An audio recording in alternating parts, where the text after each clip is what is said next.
British अमेरिकी film maker Christopher Nolan की film Oppenheimer धमाल मचा रही है। इंडिया में ये फिल्म 2 दिन में ही 35 करोड़ रुपए के आसपास कमाई कर ली है। फिल्म को वर्ड ऑफ माउथ का भी फायदा मिल रहा है। एक तरफ फिल्म जहां धमाकेदार परफॉर्मेंस कर रही है, वहीं दूसरी तरफ फिल्म अब विवादों में आ गई है। दरअसल फिल्म में एक्टर सिलियन मर्फी और फ्लोरेंस के बीच एक इंटीमेट सीन फिल्माया गया है। इस सीन के दौरान दोनों एक्टर भगवद गीता के बारे में बात करते नजर आए हैं।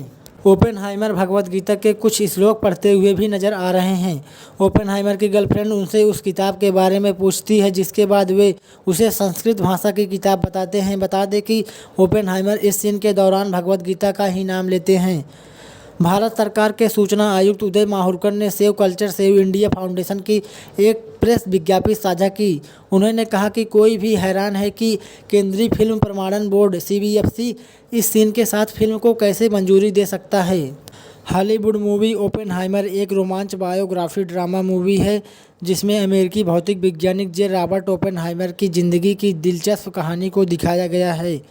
उन्होंने ही दुनिया के पहले परमाणु बम को बनाया था, इसलिए उन्हें फादर ऑफ एटॉमिक बम भी कहा जाता है।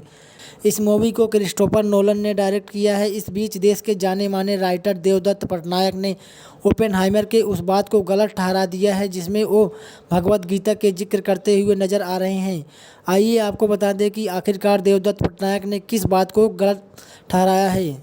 जाने माने राइटर देवदत्त पटनायक, जिन्होंने अपने काम से भारतीय पौराणिक कहानियों को जनता के लिए आसान बना दिया है, उन्होंने क्रिस्टोफर नोलन की फिल्म ओपेनहाइमर में भौतिक वैज्ञानिक जे रॉबर्ट ओपेनहाइमर के भगवद गीता के प्रति आकर्षण के बारे में बात की। ओपेनहाइमर ने ट्रिनिटी टेस्ट को सफलतापूर्वक पार करते हुए भगवद गीता के एक श्लोक के बारे में बात की थी, जिसके कारण उन्होंने दुनिया के पहले परमाणु बम का निर्माण किया था।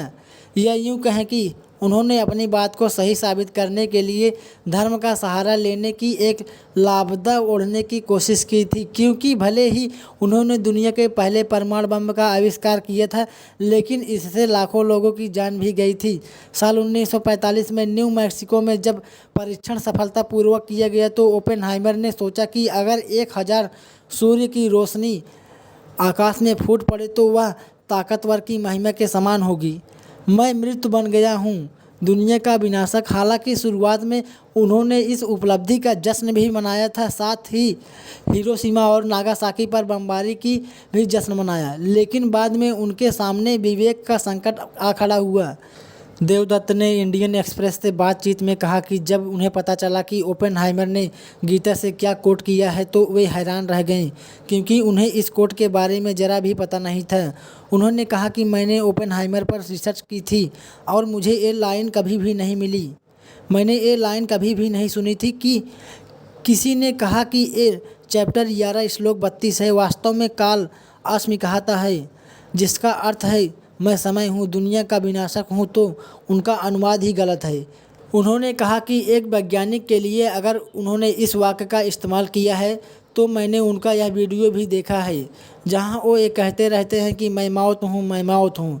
यह बिल्कुल स्पष्ट है, मैं समय हूँ। काल का अर्थ है समय। समय वो यही कह रहा है कि, लेकिन निसंदेह वह एक्साइटेड हो जाता है। क्यों? वो बड़े पैमाने पर मौत और विनाश को देख रहा है और वो स्पष्ट रूप से किसी प्रकार की स्पिरिचुअल बैकग्राउंड की तलाश कर रहा है। वो एक यहूदी ईसाई बैकग्राउंड से आता है। वास्तव में ओपेनहाइमर न केवल गीता के स्टूडेंट थे, बल्कि उन्होंने कालिदास का मेघदूत भी पढ़ा था। इन ग्रंथों के उनके मूल रूप में पढ़ने के लिए उन्होंने संस्कृत भी सीखी थी। क्रिस्टोफर नोलन की फिल्म में उनका किरदार सिलियन मर्फी है। मर्फी ने अपनी रिसर्च के एक हिस्से के रूप में गीता पढ़ी थी। उन्होंने एक इंटरव्यू में इसका खुलासा किया था।